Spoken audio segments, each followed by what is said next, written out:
Hey there, Banditos. Welcome to the Monday episode of the Dollar Bin Bandits. I'm Mike Farah. And I'm Warren Phillips. And we have a spectacular new episode for you today. We are talking with Denys Cowan and Michael Stadford, the guys behind Graphic Samurai, the Art of Denys Cowan, which is the new art book up on Kickstarter. You've got a few more days to back it, and boy, is it amazing. You may know Denys from his work with The Question, Deathlok, Hardware. Those are the three that I know him primarily from, but he's done so much great work, and it's all encapsulated in this art book. And Oren had the absolute pleasure and opportunity to talk with these fellas. Yeah, Denys has been someone who's been on our bucket list since pretty much day one, and to have him, and the two of them are good friends, and they discussed how they wanted to put something together that encapsulates his entire career, even the more recent stuff that he's doing now. It was a wonderful conversation. We kind of got deep into his process, and what he thinks about certain topics when it comes to inkers and stuff like that. So it was really a lot of fun. Michael, thank you so much for helping put this together. And I think you're really going to enjoy it and go back to project too. But for right now, it is Michael Stadford and Denys Cowan. Beyond thrilled and honored today to have Mr. Michael Stadford and Mr. Denys Cowan joining us to talk about the new project, The Art of Denys Cowan. Guys, thank you so much. Thank you. Thank you for having me. Yeah, thank you for having us. This is cool. Let's start at the beginning. How did you guys first meet each other? I did not expect that question. How did we meet? In a previous life, I had a previous wife, and that wife met Michael Davis. That's right. When she was in New York. And Michael Davis and Denys were good friends. And my wife told Michael Davis, "Oh, you got to meet my husband because you guys are hive mind. You're like into the same thing." So I met Davis.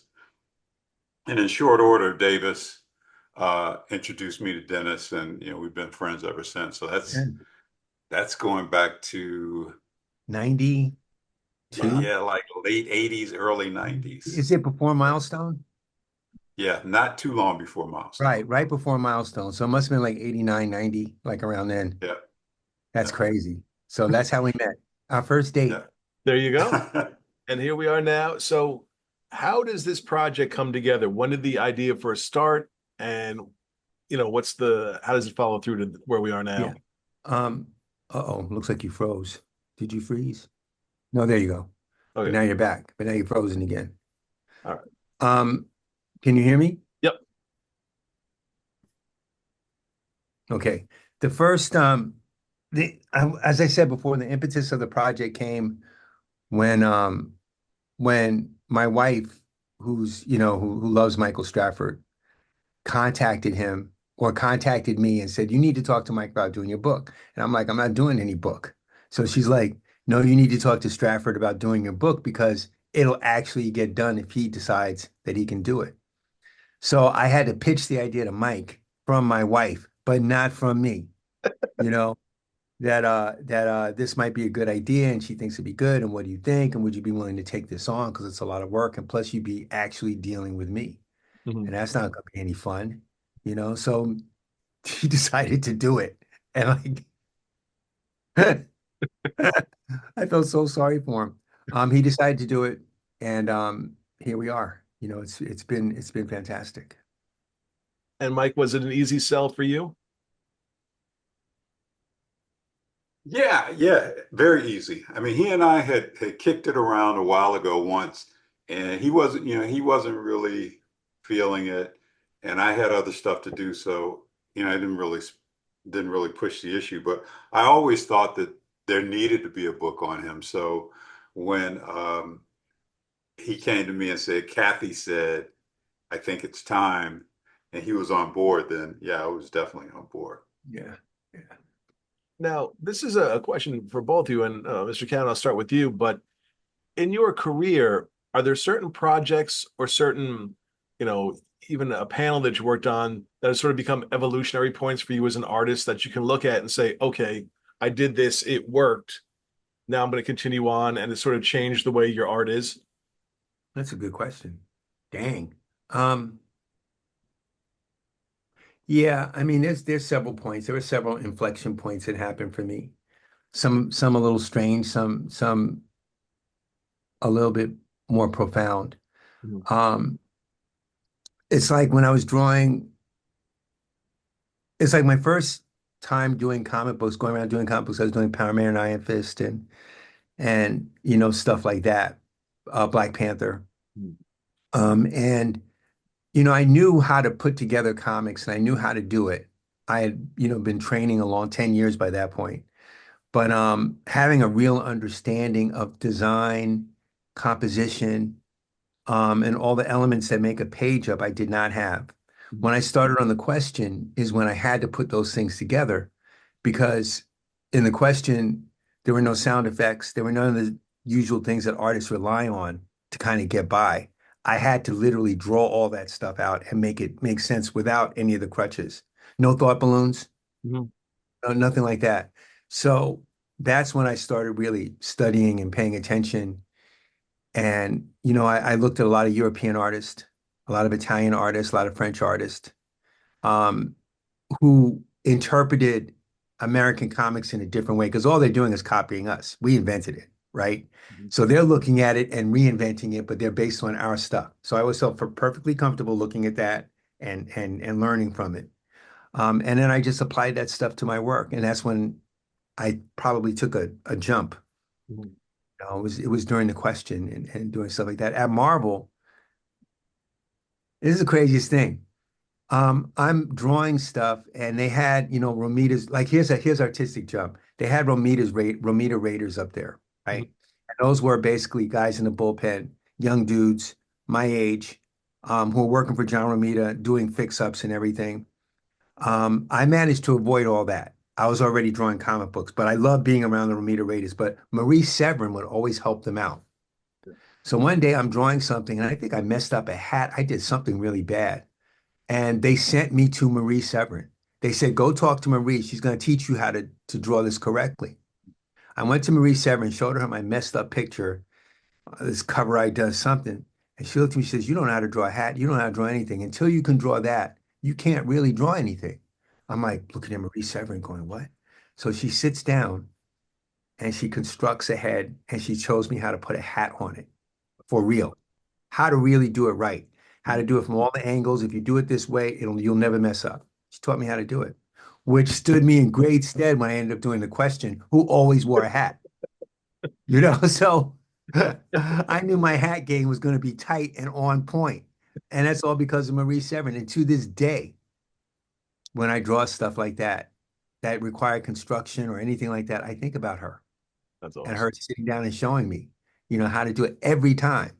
Like Wow. I'm drawing a question cover now, and I'm thinking about Marie, That's you awesome. know. So it's like little things like that, Mhm. that get you. I have plenty of stories like that. And Michael, from your perspective as, a fan and someone who knows art, are there certain books of Dennis's that you can look at and you saw a change in the way he was doing things? Yeah, yeah. I mean, I think he's an artist that's constantly evolving. So it's rare when one book looks like the next one. Mhm. There's always a shift, whether it's because he's scratching a new itch, or whether it's because the character and the world of that character requires a different kind of feel and touch. It's always different. But the thing that's really rich to me is that, unlike a lot of, in my opinion, unlike a lot of other artists as they mature, you know, there's a tendency to kind of fall back on their basic foundation and just kind of do the thing that got them to the dance. Whereas, I find with Dennis, he's continually pushing what he's doing. Mhm. And, when you like one of my favorite things that he's done over the last 10 or 15 years is this Batman Confidential. Oh Mhm. my God. It was a miniseries within that book. But the way he drew Batman and the way he drew Joker is totally different from the way that he had drawn them before. But that story had a different kind of spin to it, and so he kind of reflected the peculiarity of that story in the art. in the couple issues that he's done, the fill-in issues that he's done of Deathstroke, he's given Deathstroke a more grounded, gritty type of look and feel than you generally get in other Deathstroke stories. So he has a way to adapt his style in such a way that it complements the character while not overpowering the character, but tends to bring something, to me, something new out of the character that you haven't seen before. And Dennis, for you, as Michael just said, the change from Batman the Joker from where you started to where you are now, does that reflect a change in the way you look at the character personally as well? In a way, it probably more a change in the way I look at myself. Okay. Because the character is a character, Right. but a lot of times it's the story, and the story always really dictates how I'm drawing something. What is the story content? What is the writer's intent? What emotions are we trying to get across? Is this like a silly story, or is this like kind of a serious thing? Right. So I'm always trying to serve the story. And then I'm thinking about the things that I want to experiment with, the things that I want to try out. I don't want to really repeat myself, So of course I'm repeating myself. How do I stop doing that? So there's a mental process that goes on too. So it's not like every page and everything is some innovative new thing, And sometimes I was thinking about what Mike said, which is a great answer, but sometimes a different look comes because you have literally 2 weeks to do it and 30 pages to do, So you got to get it done. Whatever look comes after that is the look that it is, but that's part about being a professional. So half that artistic development is just getting the job done on time, Yeah. just getting it done. Now, do you prefer a collaboration with the writer? Because we hear sometimes stories of, the writer and the artist working together, and sometimes you just hear the artist just gets a script or some notes and is told, do what you got to do, and there's really no. I've done both ways. I've gotten scripts from writers I barely knew, with very detailed instructions on what to do. I've also had calls from writers, like, let's talk about the story and what I want to do. And then I'm like, I'm not a writer. Why are you calling me? But then I'll get into it and we'll figure stuff out enough for them to actually write. Right. So I've worked both ways. I don't have any preference. Makes Doesn't matter. One thing I do not like doing is I don't like the Marvel method, where you get a plot. I've done this too. I've gotten it. A plot is 2 paragraphs long. This happens, this happens, this happens, this happens, this happens in the first paragraph. This happens, this happens, this happens, this happens in the second paragraph, right? That's 22 pages. So you have to go through there and figure out what happens on each page of those 22 pages based on those 2 paragraphs. And I've always thought some artists are like, yeah, well, that gives me a chance to really express my artistic identity. And to me, I was like, that gives me a chance to do all the work for you. So you don't have to think about what goes in each panel, but you can come back afterwards and be a genius, and just go dialogue here, dialogue here, dialogue here. Yes, I'm a genius, and then no. That's the one method I never really liked. Well, I mean, when you were there, was it, the Marvel method or nothing, or was there? No, when I was there, I worked from plots sometimes, but most of the time they would just give me a full script because I was just such an asshole about it. I just don't want to work on plots. Give me a script. And what you do is I would just say, and it's the truth, if you give me a script, I'll be able to do closer to what the writer really wants, as opposed to me making up what I think the writer wants.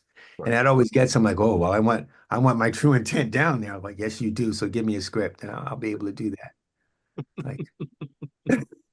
Like, Michael, for you, I mean, Dennis's career, it's a ridiculous amount of work that he's done. How do you narrow down what you think should be in this book? Well, that's a good question. I mean, I scanned over 2,000 images. Wow. The book's going to be about 300 pages. Myself and our designer, Jason Medley, are doing an assembly of the book. Some of the images are placeholder images, but we'll kind of work it up and then we'll give it to Dennis and get his notes. He might say, I've got a better Deathlok than that, or this isn't really hitting, or can we do more of this? And then we'll make the adjustments. So essentially, we're coming up with a rough cut, Okay. and then we'll do, we'll fine tune it according to what he's comfortable with. Now, is it going to start at the beginning of his career to where we are now, or is it just going to be a mix and match? No, I mean, it's really, the idea was, because there's never been a book about a Black comic book artist that's still alive. The only book that I'm aware of about a Black comic book artist that exists in the world is Matt Baker, who was incredible, but he died in 1958. So in addition to Dennis's great art, his journey has been really interesting. And I think for young kids that are coming up and young artists that are, have broken in or trying to break in, I think his story has just got a lot of useful, worthwhile information. So we had a series of about 10 interviews where I went to his house every Saturday for an hour and videotaped the conversation, did the transcription and everything. And he essentially takes you from the time that he was a kid in Queens to going to high school and, wondering who the hell is this Joe Gisco kid who's a couple years ahead of me, to, working with and for Neil Adams and Rich Buckler, and on and on and on and on. So, the idea is for him to take you on his journey. And while you're going through the journey, in addition to seeing his art, you'll see, like when he talks about Jack Kirby told him draw with power, you'll see examples of Kirby art that really spoke to him, and Jim Steranko and Rich Buckler and all these other guys. But we cover as much ground as we humanly can. And Dennis, for you, going back and looking back at these memories and putting them all out there for this book, did new things pop up that you might not have remembered, or experiences that you had that you're like, oh yeah, you know what, that did happen? Yeah, I mean, there are some things that popped up. There were things that popped up that we went on a stream of consciousness about, that I was like, I didn't even remember this stuff, and I would tell him everything, and then he'd go back and go, are you sure you want to talk about this stuff in the book? And I'd have to go back and go, you know what, you're right. We can't talk about all of this stuff. So there were some surprises along the way for me, because Mike's my friend.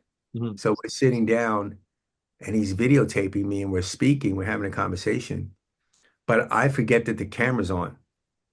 So I'm just having a conversation. So imagine my surprise when he started putting those up on, I'm like, oh my God. So yeah, there were some surprises. There was some surprises. There were some memories that I didn't know I had. And there were some observations just coming through speaking that were profound for me. Right. Do you, from doing this, realize the impact that you've had on the comic community and comic fans? No. Okay. No, I don't even think about that kind of stuff. I really don't. Yeah. Can't. Now I will say that I go to conventions a lot, and I do appearances and stuff. And there's always, people are very nice. There's always a great reaction when people see me, and I've had my share of people shaking and crying and doing all that kind of stuff because of what they say my work meant to them, and what we did at Milestone and other stuff meant to them. That stuff is great. Right. But I don't walk around thinking about that kind of stuff at all. I really don't. If I find myself even venturing into thinking like that, there's always something that sobers me up really quick, any kind of like, oh, you know what? I am an innovator. And if it wasn't for me, this wouldn't happen and that would happen. I need my, no, I don't think like that. Well, We leave that to other people. We let other people say that kind of stuff about us. There you go. Now, you mentioned Milestone, and that was such a unique opportunity because you had the ability to create a universe, to put your own feel, working with others. Yeah. With a project like that, what is step one? What was step one for you as to how do we help build a universe? Convincing other people to help me. Okay. That was really step one, coming up with the idea was, it was kind of planted in my head years before I actually said anything Mhm. to, Dwayne and Derek and Michael Davis about, and Jim Owsley, Christopher Priest, about doing this kind of stuff. Mhm. So the first step was actually contacting them and convincing them that it was a good idea. The first step after that was thinking, what are we going to do? Like it's okay, we're together, we're looking at each other. What are we going to do? What does it look like? Who are we going to create a universe of characters? If we do, what is it? What is that universe? And we did. I mean, was there any hesitation on your part to undertake such a large project, or did you know this is something I have to do? I didn't even think about that that it would be such a large project. If I Yeah. had thought about it and how impossible it probably was, I don't know if I would have done it. But when you're young, there's nothing impossible. Yeah, of course the whole world's going to bend to our will, so so so we just went ahead. I never thought about how big it was or that it would be impossible to pull off or anything like that. And Michael, for you, what is, Milestone's place in the comic universe? I think Milestone occupies a unique place in the comic universe because it essentially put down its marker and said, we do great books. We are people of color, Mhm. but we can't be judged just by being people of color. We're talented, and we create books that have a particular point of view, but are written and drawn in such a way that if you're open to it, these stories are for you. I think one of the things that Milestone did that I found unique, because during that time, a lot of smaller independent publishers were also doing, Black publishers were doing their own comics. And to an extent, a number of them felt exclusionary. It's like you've got to be in this club in order for these books to work. Right. Whereas Milestone, to me, it was more kind of a state of mind. If you just like good comics and you aren't held back by preconceived notions of Black people and Mhm. Black art and all that kind of thing, if you like good comics, there's something here for you. And so they never dumbed down the books. They never preached. They just told good stories. And within those stories, there were messages if you picked them up. And if you didn't, if you just wanted to see a good superhero adventure, you can have that. But if you wanted a little more, that was available too. And prior to that, as far as I know, there had never been a line of comics that had that kind of perspective. There might be a run of a character for a few issues that had that kind of perspective, but not an entire line. As of now, do you see Milestone being sort of a front and center portion of this book you're working on? You're talking to Mike Stradford of the art book? Mhm. Well, it plays in the chronology of Dennis's career. So as you go through it, you get to a section that's Milestone. Right. That's events that lead up to Milestone. That's events that having happened toward the end of the first iteration of Milestone. Then the other things that Dennis did after Milestone and before and up to including Milestone 2.0. So it's not the center of the book. I mean, his story is bigger than is more than Milestone. Milestone's a significant part of it, Right. but it's not the anchor of the book. Yeah. A very technical question for you, Dennis, but what kind of inker works best do you find on your art? I'm probably my own best thinker Okay. at this point, as someone who interprets my art, when I draw it myself. I would say, people like Bill Sienkiewicz, of course, Mhm. just genius, and he pulls out something in my work that even I don't see, so Bill's great. Um, I liked what Klaus Janson did when we worked together. I loved what Tom Palmer did when we worked together. There's John Stanisi, John Floyd. I've been blessed with really talented inker artists who really knew what they were doing. So as far as a preference, no, I think they're all great. I prefer myself at the end of the day, but any of those people that I mentioned they're just beautiful, excellent artists. Did you feel it was their job to enhance what you've done or to put their own artistic vision onto what you've done already? I want them to do their thing. Okay. Like I've never wanted to hold any inker back from doing anything unless they mess it up, you know, which is rare. And usually I'll blame that on myself for not giving them the right information rather than anything that they did. Right.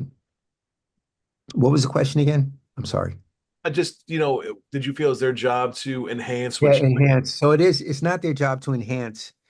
Um, well, actually, it's their job to make it look as good as they possibly can make it. So the instruction I give to all my anchors before they get page one is please do whatever you can to make this work. Because, my shortcomings are so numerous that I'm sure I'm missing a lot, but I know that you can make it up. I literally say that to all my anchors, hoping that they would help me out. To me, it's kind of a combination between jazz and directing. Mhm. They say a really good director, if he casts right, he doesn't direct the actor because the actor understands what to do. Right. And with jazz, like when Miles Davis was assembling his great ensembles, he didn't tell them what to do. He just found the right guys that had the sensibility. So it's like, here's what I do. I know that you understand how to complement what I'm doing and bring your thing to it without diminishing what I'm doing. So, if I cast it right, I'm 95% of the way there. And I think that's what has happened a lot with Denys. He's found these guys that are simpatico with him. And, for the most part, they all just fall into a groove. Yeah. Yeah. And also, I've often said this, but the trick is to always work with people better than you. Okay. Always work with people better than you. Always work with the Bill Sienkiewiczes and the John Floyds and all these dudes who are so just great, because they're only going to make you look like you're a genius. So that would be my advice to anyone coming into this industry.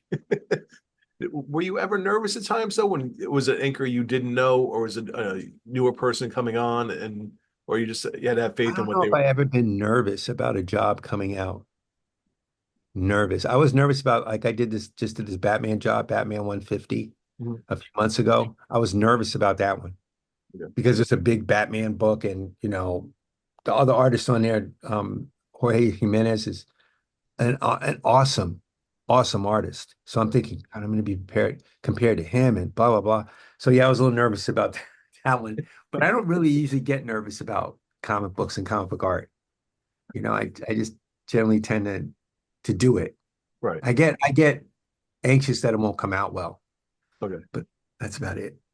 And to spin off of that, when did you feel in your career, I made the right decision, I belong in this industry, and I'm good at what I do?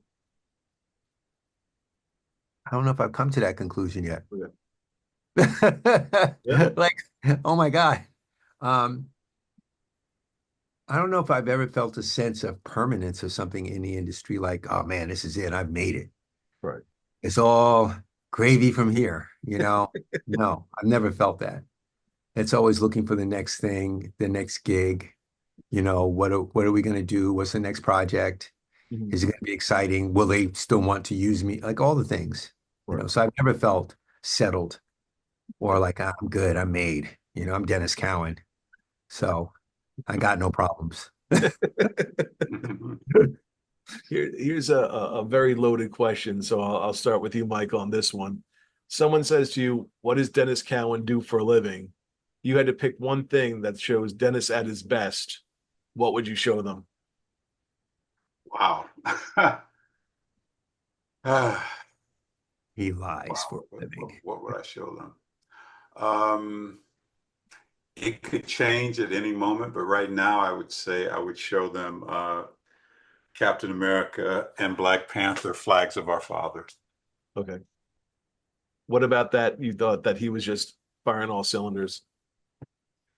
Um, both characters have a new prominence now that they didn't have, a number of years ago. Mm. And the fact that it was set back in the 40s,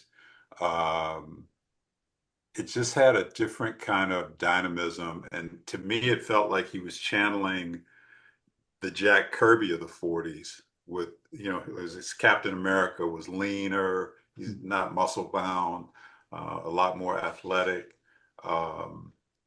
The way he drew the war scenes and the soldiers was just really rich. It was just a lot of really great visual storytelling. Mm. It was a lot of Yeah. fun. It was a lot of Yeah. fun because, Yeah. I got to play out my Jack Kirby, Captain America, Black Panther fantasies. Like one of the first comic books I ever saw, I've often said this, was the Fantastic Four when they introduced the Black Panther. That was one of my first comic books. So it had a profound influence on me, and to have the chance to draw the Black Panther and Captain America and do it like kind of in a Kirby tribute kind of way, in my own way, was just everything. It was 4 issues of so much fun. It was great. I had a good time doing that. And, I had Klaus Janson for the first two and Tom Palmer for the second two. So the book just looked terrific because of them. It looked just awesome. So would you agree that that's you? If you had to think about you at your best, would you say that project? Me at my best, at my very best. That'd be close. I mean, me at my very best would be that. It might be that Batman Confidential job that Stradford was talking about. You know what? Me at my very best might be a series that not many people were even aware of that I did. It's called Voodoo Child. I did it for Vertigo, written by Selwyn Hines, which is like 6 issues or 7 issues of like New Orleans horror. So that I did a lot of work. I put in a lot of work on that nobody ever saw. So that might be some of my best stuff too, but it happens like that. Right. You know. So where are we right now on the project? We are at this conversation, we've got 8 days left before the campaign is over. Okay. We hit our goal on the first day, which we were grateful and excited about. And Dennis was like, nobody's going to buy this book. Nobody's going to want this thing. What am I going to do? And so I was glad, it was a personal goal of mine to hit the goal as fast as possible so that just to shut one, me the book would exist, and two, he'd feel good about it. So we're 8 days out. We've got, I think we're on version 4 of the book now. I'm still getting some art from different sources. Trying to find earlier Denys art is kind of challenging because it's all over the place. But some collectors have sent me some scans of things, which is great. So after the campaign's done, we will be Jason and I will do another assembly, and we'll get it to Denys, get his thoughts and feedback. Then we have to send photos of the art to Marvel and DC, who've already given us permission, but they just said they'd like to take a look at what we're choosing to include in the book. And then once everything is locked, then we go to the printer. And there's also a sketchbook, right? There's like there's a sketchbook that we're calling Pencils and Prelims, because I've always found a lot of Denys's really rich stuff is when he inks himself, but even before you get to that stage, his pencil work was really interesting, and the preliminary steps that he goes through to get to a final stage is really interesting and cool. So we're going to make that's available as one of the add-ons. All right, so we are back. That was so much fun. We'd love to have Denys on again to talk some more about his career. But I mean, this project, it's a home run. It got backed very quickly. There's still room for people to get involved. When they're talking about the bigger book or the glossier paper and some other great gifts and benefits for the higher backers. It's worth investing in, folks. So we really hope you do it.